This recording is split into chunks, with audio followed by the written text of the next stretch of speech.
मान लीजिए आप एक मोबाइल फोन लेने के लिए गए हैं और उस मोबाइल फोन के साथ ना आपने एक चार्जर भी खरीद लिया है, एक ईयरफोन भी खरीद लिए हैं।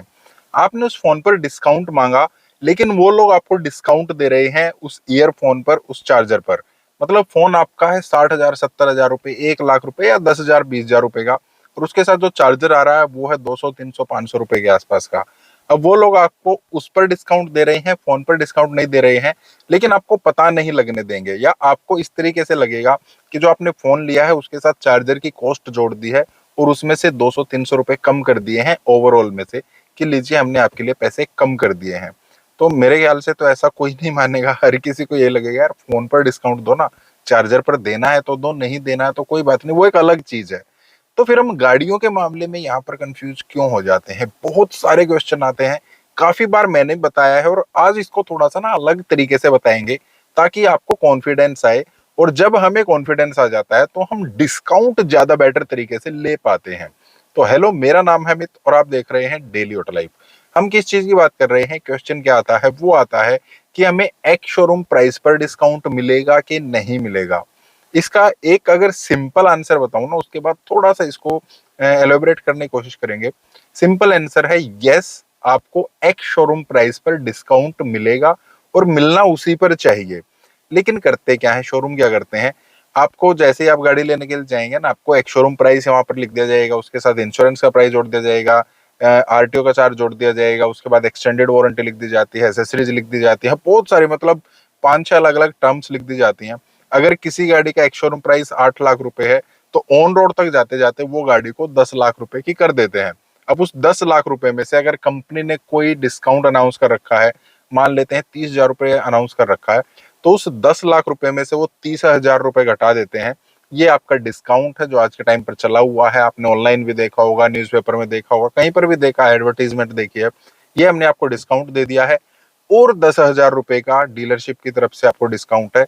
टोटल 40,000 रुपए का डिस्काउंट है। ये लीजिए, आपका फाइनल प्राइस हो गया है 9,60,000 रुपए। तो हमें क्या लगता है? हाँ ठीक है, अच्छी बात है, जो डिस्काउंट है वो इन्होंने बोला था वो सब हमें मिल गया है, और हम उसको डील को फाइनल कर देते हैं। लेकिन यहाँ पर गलती है, और बहुत सारे लोगों को लगता है कि इन्हीं चीजों पर तो डिस्काउंट मिलेगा। जब हम उनको पूछते हैं ना यार डिस्काउंट किस चीज पर है, तो हमें सिंपल बोल देते हैं कि देखिए आप गाड़ी ले रहे हैं, गाड़ी पर हम आपको डिस्काउंट दे रहे हैं। अब अलग से हमारी हिम्मत नहीं होती है, जिस तरीके से हम पूछते हैं यार गाड़ी पर डिस्काउंट बताओ ना, एक एक चीज खोलकर बताओ ना, किस चीज पर आप कितना डिस्काउंट दे रहे हो। तो वहां पर फिर उनकी जो थोड़ी सी बात करने की टोन है ना, वो थोड़ी सी चेंज हो जाती है। हमें डर लगना शुरू हो जाता है यार कहीं ये डील दें ना दें। और बहुत बार वो बोल भी देते हैं कि सर नहीं, अगर आप इस तरीके से लेंगे ना, मतलब गाड़ी पर अलग डिस्काउंट लेंगे, इंश्योरेंस में अलग डिस्काउंट लेंगे, एसेसरीज पर अलग डिस्काउंट लेंगे, या आप एसेसरीज छोड़ रहे हैं, एक्सटेंडेड वारंटी छोड़ रहे हैं, उसके बाद आप डिस्काउंट मांग रहे हैं, तो हम आपको डिस्काउंट नहीं दे पाएंगे, उस केस में हम आपको गाड़ी नहीं देंगे। वहां पर काफी सारे लोगों को डर लग जाता है, क्योंकि गाड़ी तो उनको लेनी है, और जब गाड़ी लेने का मन होता है ना, तो हमारी साइकोलॉजी के साथ खेलते हैं, और वहां पर थोड़ी सी दिक्कत जो है वो हो जाती है। तो आज के टाइम पर ना हमें ये चीज समझने की जरूरत है कि जो साइकोलॉजी थी वो अब चेंज हो रही है। सबसे पहले तो आपको डिस्काउंट लेना किस तरीके से है, क्यों आपको एक शोरूम पर डिस्काउंट मिल सकता है। मैंने फोन का आपको एग्जांपल दिया था। शोरूम का काम है आपको गाड़ी बेचना, दैट्स इट। वो इसके अलावा कुछ भी बेच रहे हैं, वो इसके ऊपर एक्स्ट्रा प्रोडक्ट आप मान सकते हैं। गाड़ी का जो एक्स शोरूम प्राइस है, कंपनी जो डिस्काउंट अनाउंस करती है वो एक्स शोरूम के ऊपर अनाउंस करती है। कभी भी कंपनी, या कभी भी जो आप एड वगैरह देखते हैं, न्यूज़पेपर में देखते हैं, वहां पर जो भी डिस्काउंट लिखे होते हैं ना, वो सब एक्स शोरूम पर लिखे होते हैं। अगर वो इंश्योरेंस पर है तो स्पेशल वहां पर मेंशन होगा कि आपको इंश्योरेंस फ्री मिल रहा है, या इंश्योरेंस में आपको 50% डिस्काउंट मिल रहा है, या आपको एक्सटेंडेड वारंटी एक्स्ट्रा मिल रही है। अगर कोई कैश डिस्काउंट है तो वो अलग से जो भी उन्होंने लिखा है वो आपको एक्स शोरूम पर ही मिलना चाहिए। आपको उसी तरीके से उनसे डील करना है कि मुझे एक्स शोरूम पर बताओ यार कितना डिस्काउंट है। लेकिन वहां पर हम डर जाते हैं आज के टाइम पर। अब आपको थोड़ा सा ये चीज भी ध्यान देनी है, ताकि जब नेक्स्ट टाइम आप गाड़ी खरीदने के लिए जा रहे हैं, अभी जो टाइम चला हुआ ना, उस टाइम में ये चीज ज्यादा आएगी, आपके अंदर कॉन्फिडेंस रहेगा। और जब आपको पता होता है ना कि सामने वाले की कमजोरी क्या है, तो वो कितना भी मतलब एक्टिंग आप बोल सकते हैं, कितने वो एक्टिंग कर ले, नहीं हम नहीं दे सकते हैं, हमारी डील नहीं बन पाएगी, इस तरीके से आपको गाड़ी लेने तो लीजिए, तो आपको ना अंदर कॉन्फिडेंस रहता है, हाँ मुझे पता है यार तू क्या बात कर रहा है, लास्ट में तुम्हें गाड़ी देनी ही पड़ेगी। क्यों? अभी जो कंपनीज हैं उनके पास इन्वेंट्री बहुत ज्यादा बची हुई है। एक हेल्दी इन्वेंट्री स्टेटस जो बैकएंड में इन्वेंट्री रहती है, कंपनीज क्या सोचती हैं 38 से 40 डेज या 35 से 40 डेज की जो इन्वेंट्री है ना वो रहनी चाहिए। मतलब इतना एडवांस माल कंपनी के पास रहना चाहिए, कोई भी कहीं से भी डिमांड आती है तो वो उसको पूरा करते रहते हैं, उतना उनका स्टॉक रहना चाहिए। आज के टाइम पर किसी भी कंपनी के पास 60 से 70 दिन का जो स्टॉक है वो पड़ा हुआ है, लगभग डबल स्टॉक हो गया है। तो कंपनीज के पास काफी दबाव है किस तरीके से अपनी गाड़ियों को बेचा जाए। अब वो स्टॉक क्या करेगा, वहां पर जहां पर उन्होंने वो गाड़ियां खड़ी कर रखी है जो स्टॉक में है, वहां पर काफी प्रेशर है। फिर उसको बनाने में पैसा लगा होगा, वहां पर प्रेशर है। उस पैसे को उनको घुमाना भी होता है, मतलब एक किस्म से पैसा जो है वो ब्लॉक पड़ा हुआ है। अब एक चीज और यहाँ पर आपको थोड़ा सा समझने की जरूरत क्या रहेगी। मान लीजिए आप कोई भी बिजनेस करते हैं और आपके साथ कोई भी पार्टनर है, 15 साल से है, 20 साल से है, चाहे कितने भी टाइम से है।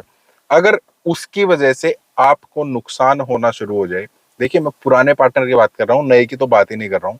उसकी वजह से अगर आपको नुकसान होना शुरू हो जाए तो क्या आप नुकसान झेल सकते हैं? नहीं, कोई भी नहीं झेलेगा। जो रिश्ते हैं ना वो बिगड़ते हुए टाइम नहीं लगता है। सेम केस कंपनीज के साथ भी होता है। बेशक कितने भी टाइम से कोई भी डीलरशिप कंपनी के साथ जुड़ी हुई है, आज के टाइम पर कंपनीज के ऊपर काफी प्रेशर है किस तरीके से अपना स्टॉक क्लियर करना है। उस स्टॉक को क्लियर करने के लिए कंपनीज शोरूम को एक्स्ट्रा गाड़ियां भेज रही है, जबरदस्ती भेज रही है। कोई भी कंपनी या कोई भी डीलरशिप, एक्चुअली हम कह रहे हैं कंपनी नहीं, कोई भी डीलरशिप जब गाड़ी की डिमांड करते हैं ना, मुझे ये गाड़ियां चाहिए हैं, तो उसके साथ एक्स्ट्रा गाड़ी कंपनी की तरफ से जरूर भेजी जाती है। अगर आपने 10 गाड़ियों की डिमांड की है तो हम आपको 15 गाड़ियां भेजेंगे। अगर आपको चाहिए है तो ठीक है, अगर नहीं चाहिए तो हम आपको एक भी गाड़ी नहीं भेज रहे हैं। अब डीलरशिप को क्या है, गाड़ी तो भेजनी ही पड़ेगी, बेचनी ही पड़ेगी, तभी उनकी डीलरशिप चल रही है। और उसी तरीके से ना जब उनको एक्स्ट्रा गाड़ी आ जाती है, क्योंकि कंपनी के पास भी तो खड़ी है ना, तो उनको एक्स्ट्रा गाड़ियां बेचनी पड़ रही है। एक्स्ट्रा गाड़ियां कैसे बेचेंगे, पहले जितने कस्टमर थे वो उतने ही नहीं है और गाड़ियां एक्स्ट्रा आती जा रही हैं। तो एक बैकलॉग हर जगह बनता जा रहा है, उसको बेचने के लिए डिस्काउंट थोड़े ज्यादा देने पड़ेंगे। जिस टाइप का कस्टमर आएगा उसी टाइप से उनको डील करनी पड़ेगी।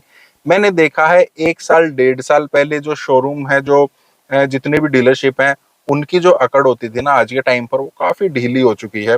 क्योंकि कस्टमर कम है, या हम इतना कह सकते हैं कस्टमर उतने ही हैं जितने चल रहे हैं, लेकिन इन्वेंट्री ज्यादा आ गई है। तो शोरूम जो है, जो डीलरशिप जो है, उनका भी पैसा फंसा हुआ है, क्योंकि उन्होंने तो कंपनी को पेमेंट कर दी है।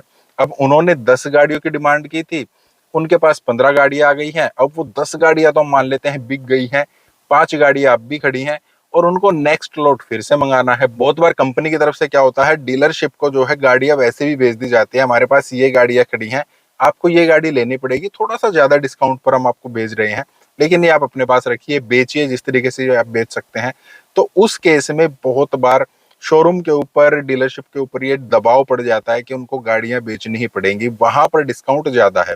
अब आप समझ सकते हैं, और ये हर एक डीलरशिप की मैं बात कर रहा हूँ, कुछ एक गाड़ियों को छोड़कर, जैसे हमारी इनोवा हाई क्रॉस है, उस गाड़ी पर डिस्काउंट बेशक ना हो, मारुति की तरफ से अर्टिगा है, उस गाड़ी पर बेशक डिस्काउंट ना हो, लेकिन जब डीलरशिप की तरफ से ये गाड़ियां डिमांड की जाती हैं, हमें ये गाड़ियां चाहिए हैं, इनके हमारे पास कस्टमर हैं, तो इस गाड़ी के साथ 2 गाड़ियां और कोई भी वो गाड़ी कंपनी की तरफ से एक्स्ट्रा भेजी जाती हैं। तो अर्टिगा तो आ गई है, लेकिन उसके साथ हम मान सकते हैं कोई भी 2 अल्टो आ गई हैं, तो उनको भी तो बेचना पड़ेगा ना। तो इस तरीके से जो डीलरशिप है उनके पास भी ज्यादा प्रेशर पड़ा हुआ है। तब आप ये समझिए कि जब आप शोरूम के पास जा रहे हैं, जब आप डीलरशिप के पास जा रहे हैं, तो आपको झूठी चाल तो दिखा रहे हैं, लेकिन ये आप अपने मन में रखिए कि वो झूठी चाल अब नहीं चलेगी, जो आज से 1 साल पहले, 1.5 साल पहले, 2 साल पहले चलती थी। उस टाइम पर गाड़ियां कम थी, डिमांड ज्यादा थी, तो जिसको चाहे उसको बेचे, जिसको नहीं चाहे उसको नहीं बेचेंगे, क्योंकि हमारे पास गाड़ियां ही नहीं है।